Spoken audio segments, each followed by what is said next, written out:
So the next step, after you decide, okay, it looks like NIH might be interested, or NIMH might be interested in my idea, are two things. You have so all the institutes, I'm going to be really upfront here, they all function differently.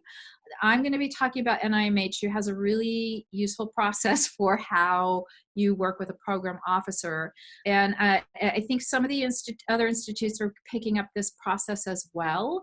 But regardless of whether there's a formal process like what NIMH recommends, or it's just an informal process, it's not a bad idea to use this procedure. So the first thing is that you want to write a concept paper that and then what you can do is you can find either on the division page or on the RFA or PA that you're going to apply to who the most likely project officer is that you're going to be communicating with.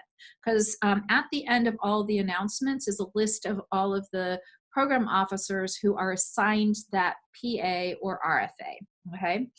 And now you may not always end up talking to them. So that's where like a concept paper is really helpful, because it helps whoever's assigned the RFA to think about, like, are they the best person to address your questions, or is there somebody else in their division who's likely to be your future program officer if it gets funded, who could better address your questions. And so this concept paper helps inform what to discuss. It's almost like an Ames page, but not quite. It's a little bit more built out than that. You want to talk about the purpose of your study, why you think it's important. So just a little blurb about, like, this address. And usually what I do is I say this addresses strategic plan item XYZ. So I'll go straight to the strategic plan. And then I might even if there's anything in a blog that Josh Gordon's written, or there's anything in the council minutes, I'll also highlight that as well. So I feel like this study is important because it addresses these strategies that you guys are interested in. And then I'll talk a little bit about what the initial aims are. It sort of depends on when I reach out to program. I'll either have a really fleshed out set of aims. I did that for this center. I didn't want to talk to anybody until I was really clear about what we were going to do, because we had a short timeline too. But sometimes I just send them a list of, like, these are the things I think I'm going to be addressing, and I want to get a gut check that this is basically what you think we should be addressing. The methodological scope. So you want to talk a little bit about how you intend to do the study. If at all possible, if you've got a rough idea about how much you think this grant is going to cost, send them those numbers. I'll give you an example. I was working on a project that because we were recruiting 10,000 people and we wanted to keep them engaged, and I know the best way to keep somebody engaged in a study is to pay them. I knew the budget was going to be blown out of proportion. And this is something you should all know, that so it sort of depends. With RFAs at NIMH, there's no cap. You can ask for what you need to do the study. They do still want to hear from you about, like, well, how much are you going to come in at? But there's no formal permission to submit over what's the standard pay line.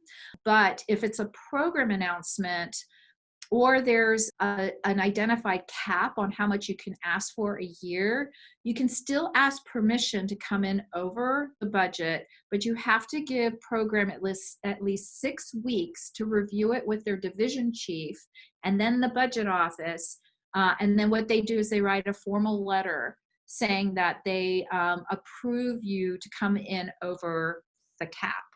And that's important to have with your application, because if you don't, there's this bureaucratic administrative phase of your grant proposal, and they'll look at your budget and they'll look at the cap. And if you don't have a letter from the program saying that, you can come in over, they'll kick your application out of the queue and you have to resubmit the next time. So it's a big deal.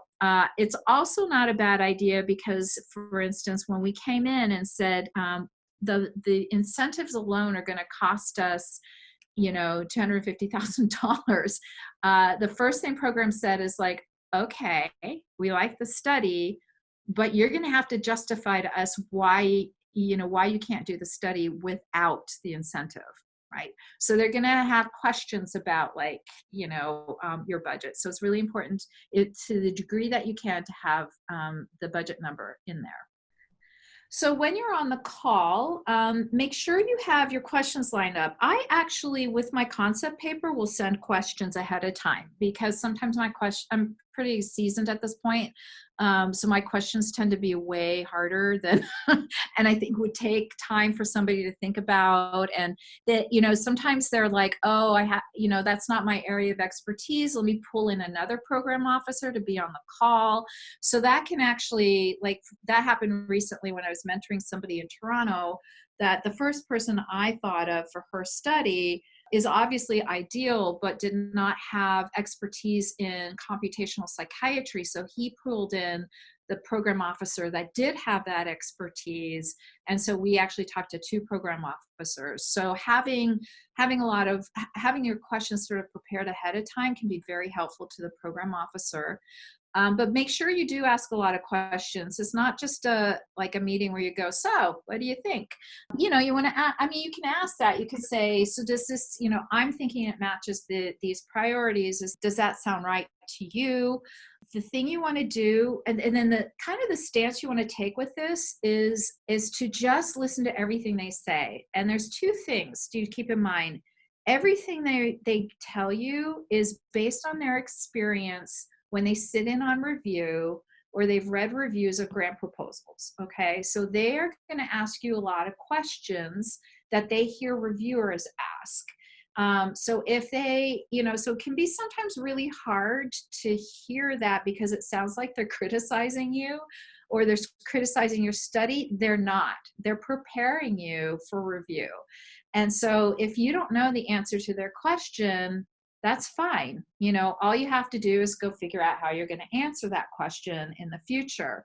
If you do know the answer and they disagree with you or they keep asking questions, I'll give you another example. So this other project was also a computational psychiatry one.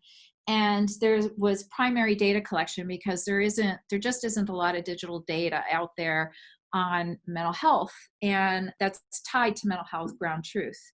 And it was going to be a very expensive study. And so the computational psychiatry expert, the PO, said, have you thought about using synthesized data? And he was very excited about synthesized data. I was just the mentor, didn't know anything about that. The PI pushed back a little bit. And she was like, well, for these reasons, I wouldn't do it. And his reaction wasn't like, well, too bad you have to do it. It was basically like, just make sure you write that down and you send that to me and you put it in the grant proposal because that's the first thing people are going to think about is, if you're going to do this study and it's really expensive, why haven't you thought about the synthesized data aspect of it? So, so just keep in mind that they're just asking you these questions because these are the questions they know that they're going to get from their boss and from the reviewers. All of the feedback they give you are suggestions. And I sometimes forget that when I even talk to a program officer and I'm just like, oh, okay, I guess I should go for this PA instead of that PA.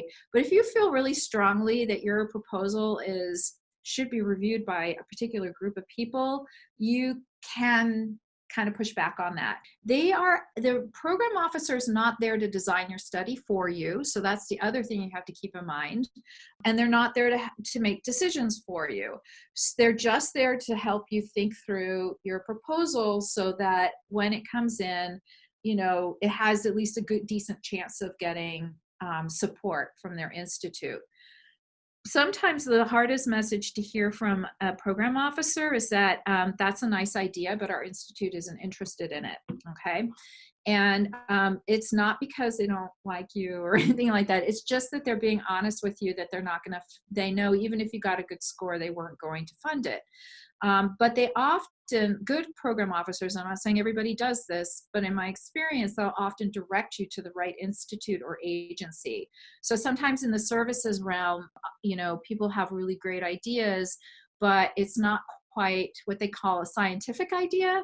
And they might push you to the Agency for Health Research and Quality, ARC, or they might push you to a different institute. They may say, you're interested in child mental health, for instance, but the outcomes aren't mental health outcomes, their school outcomes or something, they might send you to a different institute and say, because for an NIMH, they're interested in mental health outcomes. So the primary outcomes have to be mental health ones. It's generally the rule for that. And so usually after this discussion, the program officer will be your point person that you write into your cover letter when you submit your application, because you want to make sure that it gets to the right division and it gets to the right review group.